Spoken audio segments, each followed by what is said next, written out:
অসমৰ মুখ্যমন্ত্ৰী ডক্টৰ হিমন্ত বিশ্ব শৰ্মা ডাঙৰীয়াই এই BTCত 4.5 বছৰ হ'ল কোনটো গুৰু কোনটো গাই গৰুটো ফালি আছে, গাখীৰ নিদিয়ে, গাখীৰে নোলায়। চালাকাটি হিচাপে UPPLে নিজকে BPF জিকি আছে। যোৱাকালিও মই 14 চিৰাঙত ঘূৰিছোঁ, 14 চিৰাঙতো BPF হিচাপে জিকি আছে, UPPL নিজিকে। আৰু অহা 13 তাৰিখ, আজি 7 তাৰিখ হ'ল, 5 দিন মাত্ৰ। 5 দিনৰ পিছতে ভোট ইলেকশ্যন হ'বলৈ গৈ আছে। যেনক আমি আজি চালাকাটি সমষ্টি হিচাপে ঘূৰি আছোঁ। যেহেতু আমাৰ চালাকাটি সমষ্টি প্ৰায় 6টামান BCDC বা প্ৰাইমাৰী এই পুৰাণা চিডলি সমষ্টিত পৰিছে। ইয়াৰ পিছত আমাৰ খাজলগাঁও আছে, ইয়াৰ পিছত নিচিমা আছে, ইয়াৰ পিছত 14 চিৰাং আছে, 13 চিৰাং আছে। মুঠতে মই 3টা BTC সমষ্টিটো আজি প্ৰায় কমপ্লিটেই।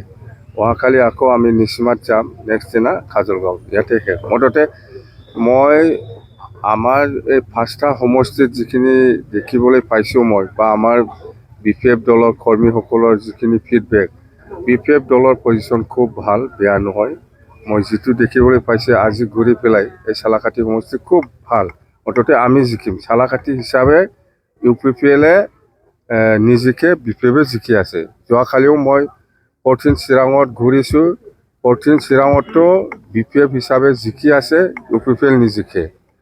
আৰু 13 চিৰাঙতো মই ঘূৰিছোঁ, UPPL হিচাপে ইয়াতে নিজকে BPF হিচাপে জিকি আছে।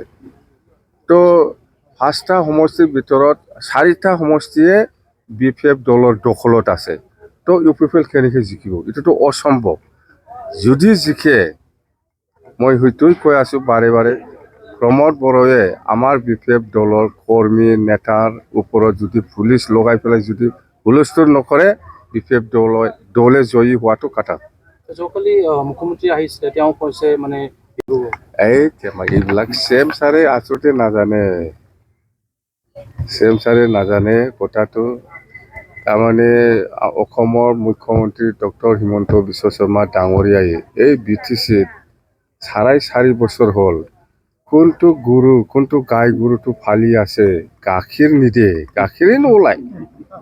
4.5 বছৰ হ'ল এই BTCত। নাই, গাখীৰ দিয়া নাইতো। ক'ত? স্বাস্থ্যটো ভাল, কিন্তু গাখীৰ দিব নাজানে। CM ছাৰে নাজানে এনেকুৱা গৰু কিয় ফালিব লাগে। তাই স্বাস্থ্যৱান গৰুটো, কিন্তু গাখীৰে নিদিয়ে। 4.5 বছৰ হ'ল, বিৰাট ভুল হ'ল। দাদা CM ছাৰে খুব ভুল কৰিলে এইটো। 4.5 বছৰ হ'ল, গাখীৰে নিদিয়ে। তেওঁ যোৱাকালি যে আহিছে, BPFক কিছু প্ৰভাৱ পেলাব নেকি? নাই। ডক্টৰ হিমন্ত বিশ্ব শৰ্মা ডাঙৰীয়া আহিছে, অসমৰ মুখ্যমন্ত্ৰী এলায়েন্স হিচাপে আহিব লাগে, আহিছে। মুঠতে কেম্পেইন কৰিব লাগে, কৰিছে। কিন্তু CM আহিছে বুলি এই চিডলি সমষ্টিত একো প্ৰভাৱ নেপেলায়। একটাই কথা, প্ৰমোদ বড়োৱে যদি আমাৰ দলৰ কৰ্মী নেতাসকলক যদি পুলিচ লগাই পেলাই যদি হুলস্থুল নকৰে, আমি জিকিম। CM আহিছে বুলি কিবা একটা প্ৰভাৱ পেলাব, সেইটো নহয়।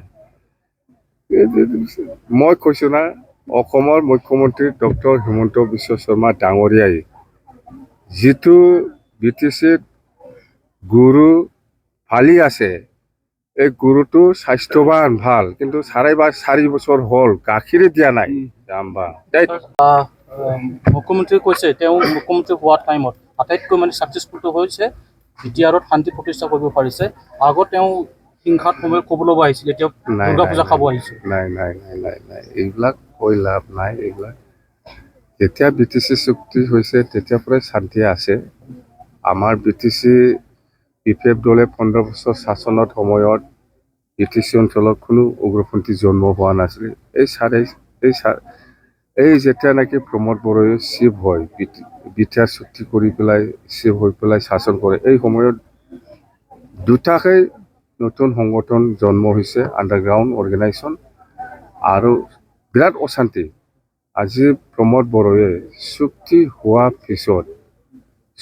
কৰাৰ পিছত NDFB সকলক জেলত এতিয়াও ৰাখি আছে। কোনো এজনৰ কেছ উইথড্ৰ হোৱা নাই, কোনো এজন NTFB ওলোৱা নাই। এইটোৱে দুৰ্ভাগ্যজনক, শান্তি নাই।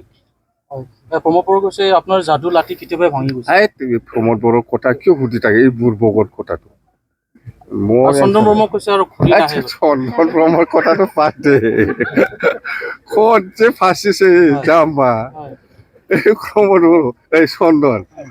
এই এফচি অফিচত পাথৰ মাৰা মানুহ, এফচি অফিচত মাল খাই পেলাই কিমান বাৰ পাথৰ মাৰিছে। এই মানুহে এফচিৰ লগত যাই পেলাই মিলাইছে। এই এফচি থাক কিবা মানুহ কৰিব নেকি? তাতে পইচা বহি যাম।